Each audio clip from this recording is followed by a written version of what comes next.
Hello, and welcome to this video lesson on secure software design.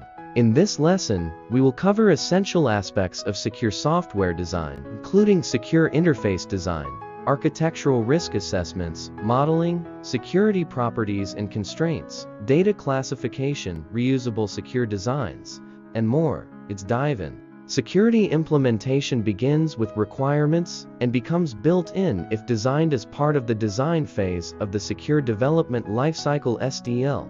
This process helps minimize vulnerabilities and creates layered defenses for those that remain. By using information from the requirements phase, designers can create a blueprint for developers, ensuring the foundational elements of security are integrated from the start. Interfaces are critical boundaries between inputs and outputs in a system. Proper interface design ensures valid inputs, preventing vulnerabilities from improper input validation, which is a common cause of system failures.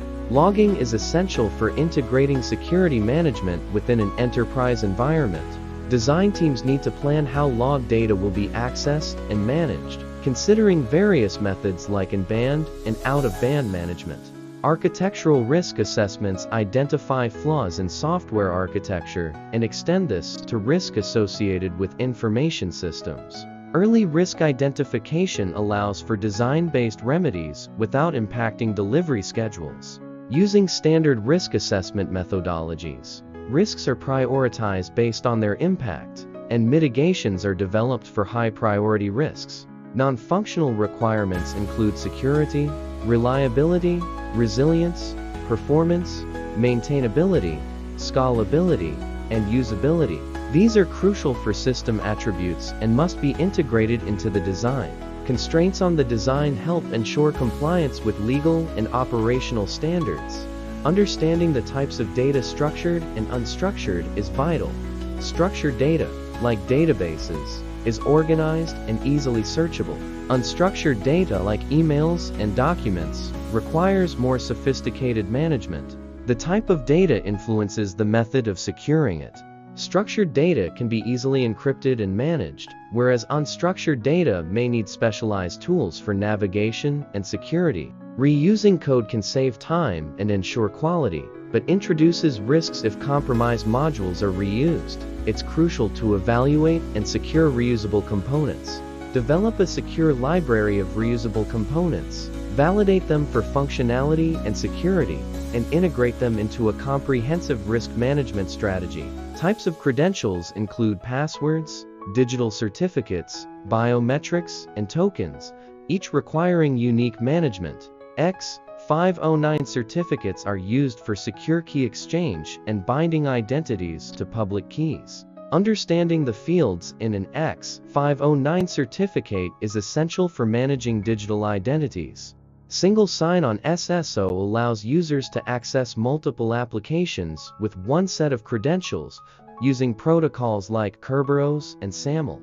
Firewalls act as policy enforcement devices, making decisions based on packet information to allow or block communications. Proxies mediate traffic flows and can enhance security by acting as intermediaries. Application firewalls provide specific protection for web applications, monitoring traffic for anomalies and unauthorized actions.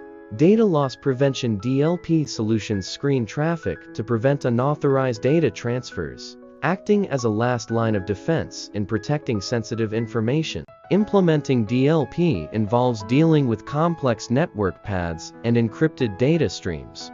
Virtualization offers cost reduction, operational flexibility, and enhanced security through isolated environments. Major virtualization providers include VMware, Microsoft, Oracle, and Xen. The Trusted Computing Base TCB includes all hardware, firmware, and software components critical to security. The Trusted Platform Module TPM is a hardware interface providing deep security functions, resistant to tampering and offering secure key storage. Encrypting data at rest within databases protects sensitive information.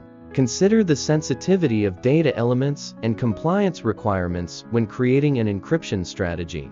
Triggers automate responses to database events, and views provide controlled data extracts to enhance security. Compiled languages offer performance advantages, while interpreted languages offer flexibility. Hybrid environments like Java and .NET combine these advantages. Compiler switches control aspects like memory management and exception handling, ensuring secure and optimized code. Secure backups ensure the integrity of code bases and data. Planning should include secure backup methods and restoration procedures. Backup configuration settings and data, considering risks and operational needs. Define the ownership, purpose, protection level, and retention period for data. Proper planning for log data security and lifecycle management is crucial. Dispose of data that has reached the end of its lifecycle to conserve resources and limit legal liabilities. Regular reviews ensure that security architectures are followed and updated to meet current and future risks. Utilize frameworks like SABSA, Open Group Library, and Open Security Architecture for structured guidance. The architecture includes systems, processes, people, and tools for identifying and mitigating risks. Integrate security into agile development processes for rapid and secure software deployment. Implement security architecture through policies, patterns, tools, and procedures. Follow guidelines like those from OWASP to build secure web applications and other software projects. Thank you for watching. We'd love to hear your thoughts. Comment below, like, share, and don't forget to subscribe to Leston. Join us on this educational adventure and be the first to know about our latest videos.